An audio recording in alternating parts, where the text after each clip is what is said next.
Thank you. Thank you. How many aspiring supervillains do we have out there? Ooh, we've got a few. We've got a few aspiring supervillains. Well, as Judy was saying, I am Matt Yonkovit. You can reach me at all the different socials that you want to reach me at, and I work for Scarf. We also do a podcast on hacking open source business.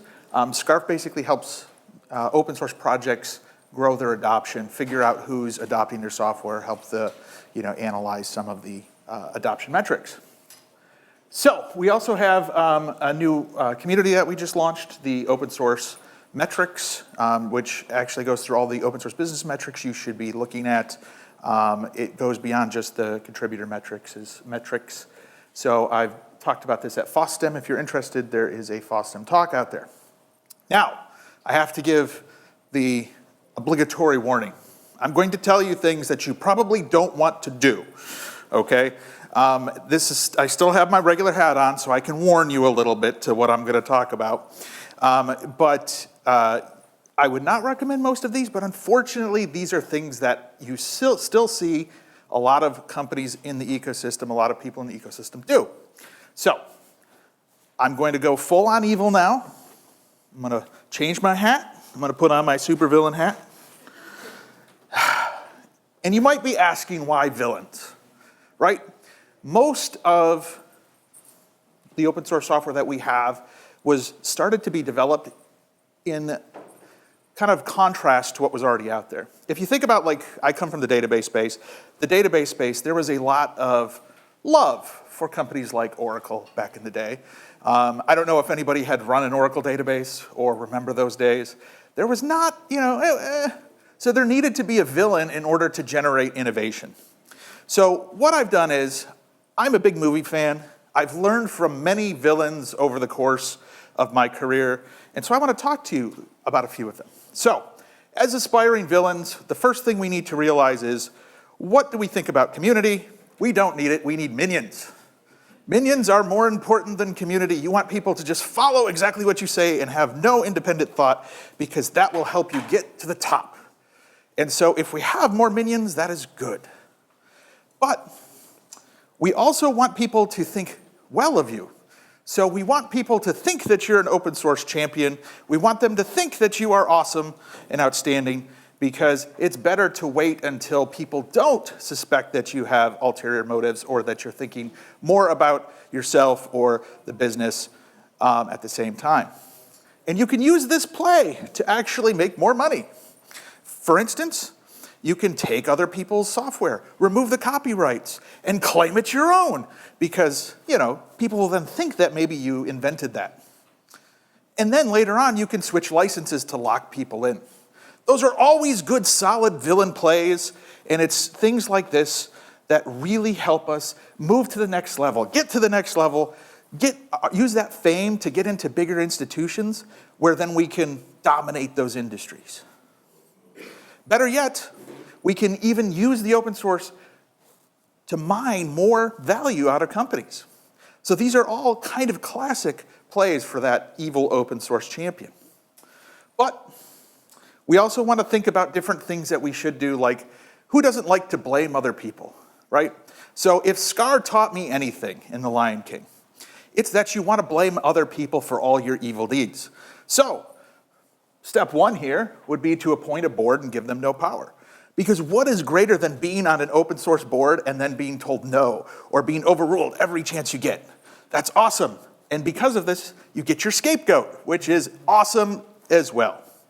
And on top of that, sometimes you can get board spots that people will pay lots of money for. And that means more money coming into your pockets, which is an awesome thing that we like to do. And, healthy projects value a lot of variety in opinions and people. You don't want that. You want single thought, everybody thinking behind that. And remember, don't forget to sell those board spots to the highest bidder. Now, of course, I don't know if anybody remembers Dr. Horrible. He is one of my favorite supervillains, if you remember. The world is a mess. I just need to rule it. That is the mentality that every aspiring evil supervillain should have. Sharing is for losers. You need to keep full control of that project. Do not let anyone else tell you anything else. Make sure you ignore users' feedback. I know I know users hate it when you ignore them. But you know what? It's one way that people will run away in droves. Yes, it's great. And also, make sure you tell everyone why they're wrong and you're right, because you want to convince them immediately that you have the right way. Now, this goes along with one of my favorite supervillains, Darth Vader. And Darth Vader, of course, finds your lack of faith disturbing. So whenever somebody opens up new PRs, they ask for feature requests, just reject them outright and just say, because, right? And then I know what's best for the project. Just have faith in me. And if they do try and dissuade you or try and change your mind or get something that you don't want, make sure you stomp on that quickly. Now, diversity. This is a big topic. And you can redefine and ignore diversity in a large variety of ways, because why would you want to do that? Well, diversity is good for the community, right? A lot of empathy, a lot of innovation. Welcoming people bring in more, okay? But if you're trying to bring down a community, those are things you don't necessarily want. Now, if you ignore diversity, it will take a while to limit your long-term viability, but it will. So that's a good first step. But keep in mind, there are lots of trolls who don't like diversity, so you might actually attract some more people to your community. And if you are going to attract people to your community, why not strive for diversity in the way of more trolls, toxic people, and prima donnas? That will always help your community and your project. Now, no compromises, right? We don't want to compromise on what we're building, what we're releasing. We want to make sure, again, we rule that with an iron fist. So when you do have two competing ideas, it's best to let two people go at it in the Thunderdome. And whoever comes out alive, they will get their PRs accepted, or they will get their features accepted. This is a really good way to limit the amount of people who are coming in, because not everyone's kind of survival of the fittest there. So death matches, when it comes to open source, are often encouraged to destroy your community. Now, this also lets you have survival of the fittest, which we all know is a really good way to help new people come into the community. Now, a code of conduct is really good. It keeps people safe, but your code of conduct should include the Thunderdome. Make sure you do that in every code of conduct. Now, we want to feed the trolls, okay? Now, a lot of people say, don't feed the trolls, but he who controls the trolls controls the kingdom, and you want to be that person. So, trolls and toxic people are a force multiplier for you. You can eliminate more people in the community by bringing more trolls in, and they're going to do the work for you. So instead of having just one person who's trying to bring down the community, you can have many people who bring down the community. And what's great is if you reward these people, they'll do it even more. So it's always good to look for those toxic trolls and make sure that they're getting the credit for the things that are going on in the project, even if they're not the originators. Now, another really good tactic is put them in charge, right? So who doesn't like moderators who are trolls? Moderators who are trolls who come out and make everyone else feel little or petty is often a good strategy.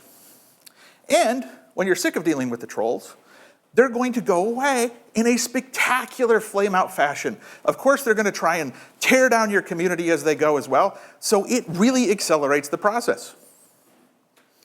Now, we also want to make contributing harder. And, this means a lot of paperwork, a lot of redundancy, a lot of redundant processes and forms. Now, how many people have a good contributor guide? Nobody? Well, good, you're on your way then if you don't have a good contributor guide to actually being a good supervillain. I'm very proud of you, right? Bury that contributor guide, make it harder for people to find, and then people will go away and they won't contribute, okay? And this is my favorite strategy, is you should put a check right in there. If someone doesn't submit a PR at least 10 times in a row, they don't really want it. So just let them kind of go, auto-reject until it's the 10th time, and then you can figure out some other strategy. But 10 times is the minimum, okay? Ignore all code contributions until they sign away all your rights, because you want to own everything that they contribute, and make a very strict style guideline, and reject everything that doesn't hit 100% perfect punctuation, grammar, whatever it is. Make it so it is very onerous. And never, ever, ever, ever, ever, ever give feedback, okay? Very important. New people coming into the community, old people coming, that have been in the community, they want feedback on what they're developing, and if you don't give it to them, then that drives them nuts, and if they're getting driven nuts enough, they'll go somewhere else. We also want to make people jump through hoops, okay? I went back to Darth Vader, yes. Right, going to alter the deal over and over again, and people can pray that we don't alter it further. We want people to join the community and then have to jump through lots and lots of hoops. Onerous CLA agreements, unreasonable code of conduct, build process and bureaucracy for everything. Switch your licenses frequently, right? You should be switching your license every 3 months if possible. I mean, this is something that really goes over well with the community.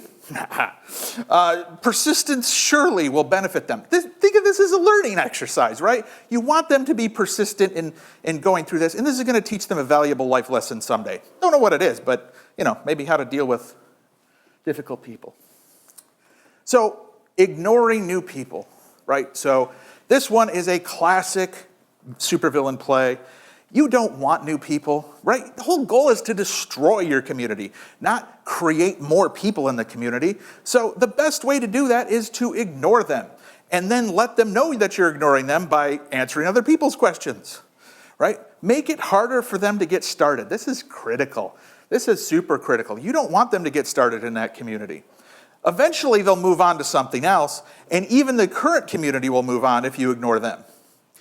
And as the community gets an older vibe to it, as it grows older, they'll start to disappear. They'll migrate to something else. So you're good.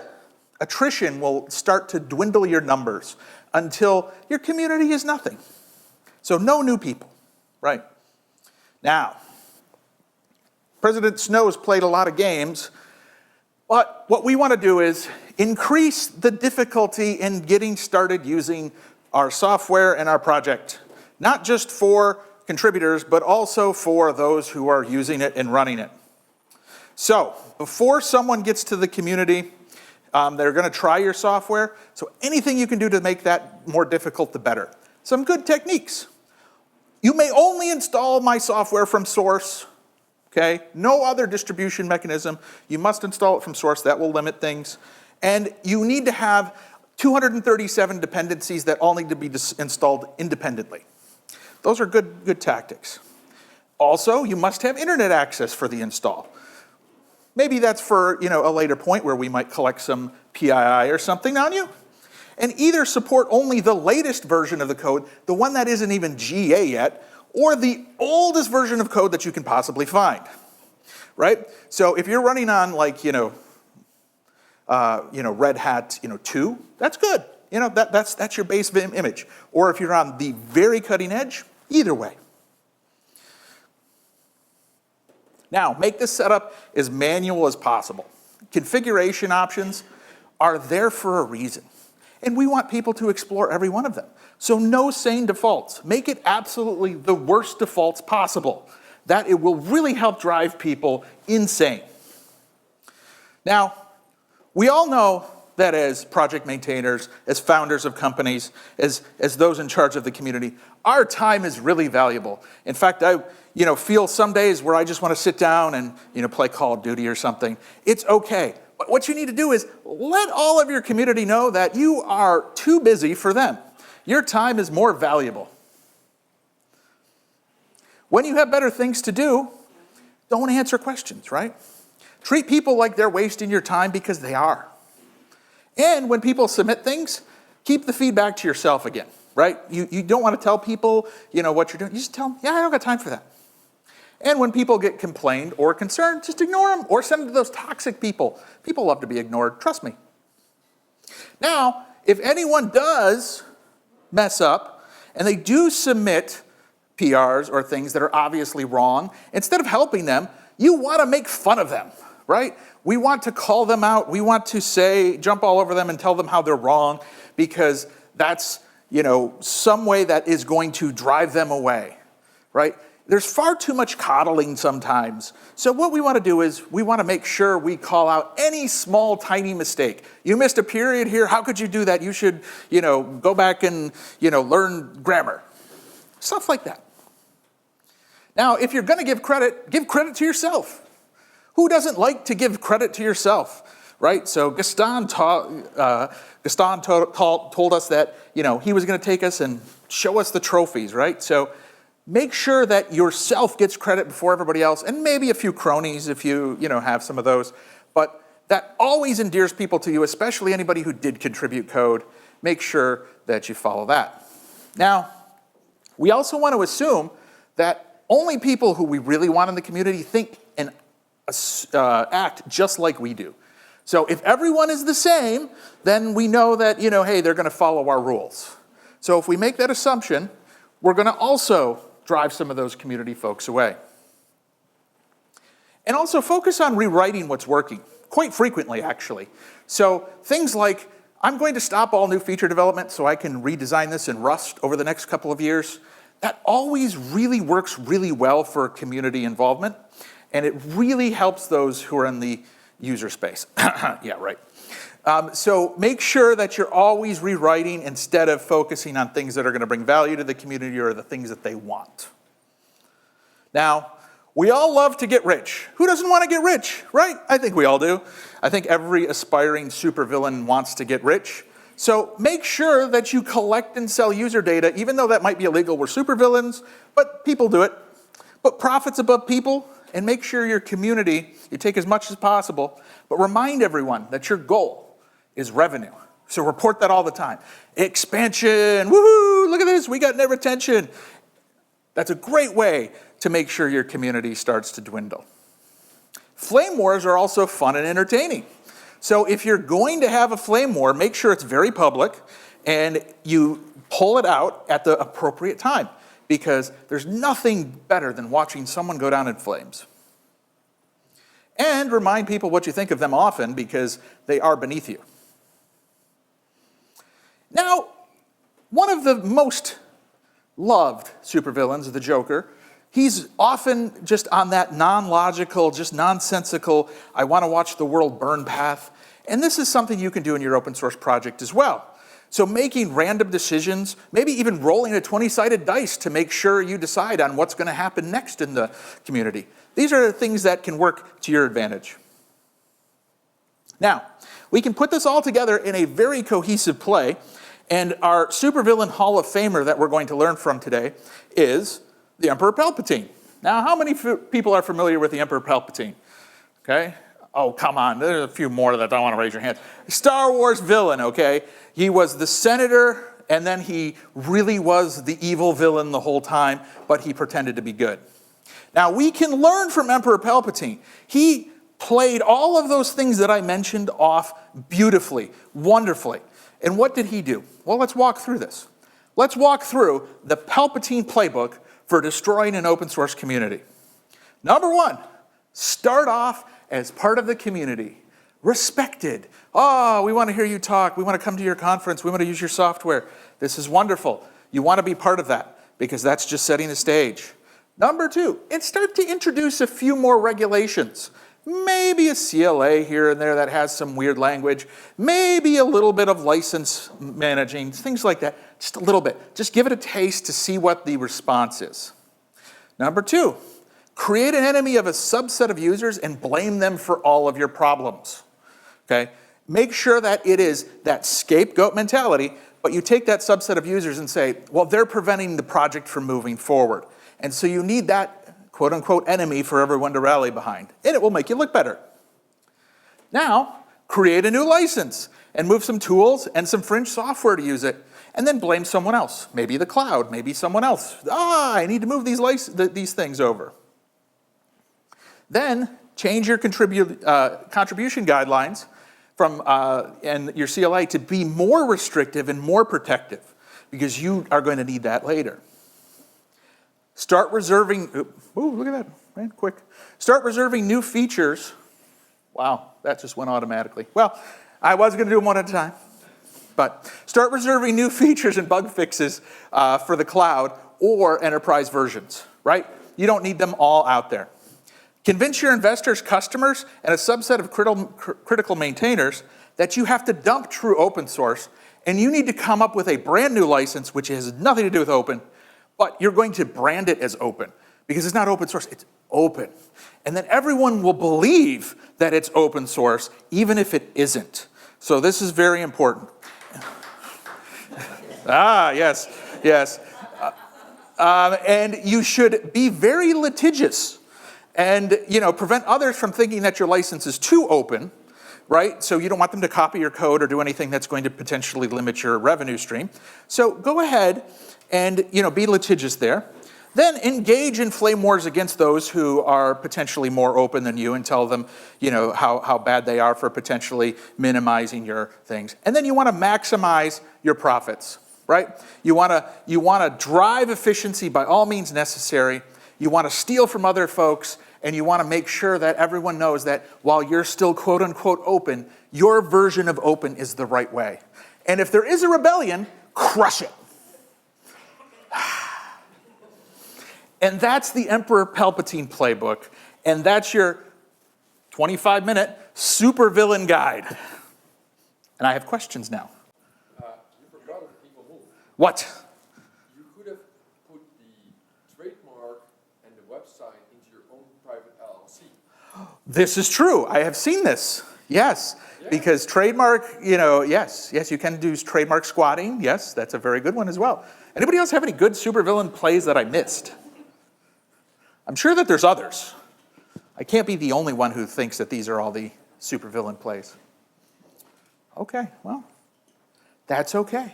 Oh, we have some questions back there. Oh, got a mic. Yes. Oh yeah, you could definitely introduce security backdoors either from governments or just from random third parties. How could and I that's forget brilliant. that? And then don't Yes. publish them. That's great. So yes, you're right, absolutely.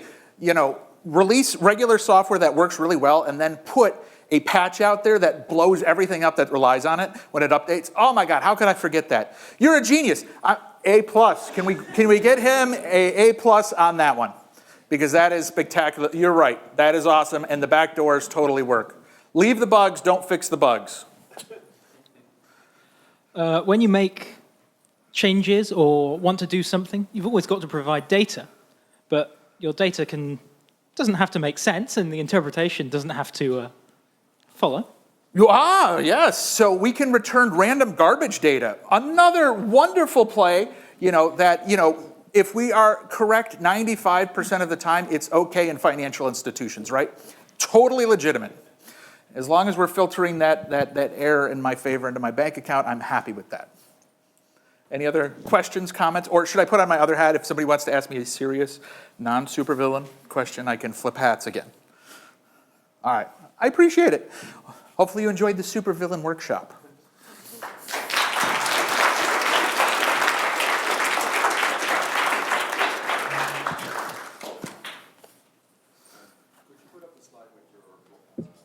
Oh, I don't know if they'll let me put it back up, but I can.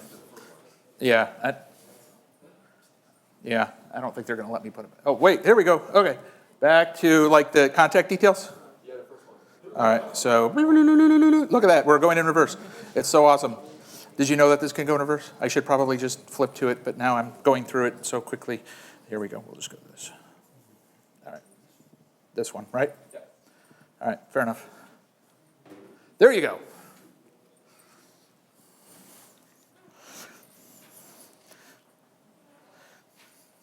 And they probably won't invite me back now because I just broke every law and policy that the UK government has, or any international body by recommending these things. So.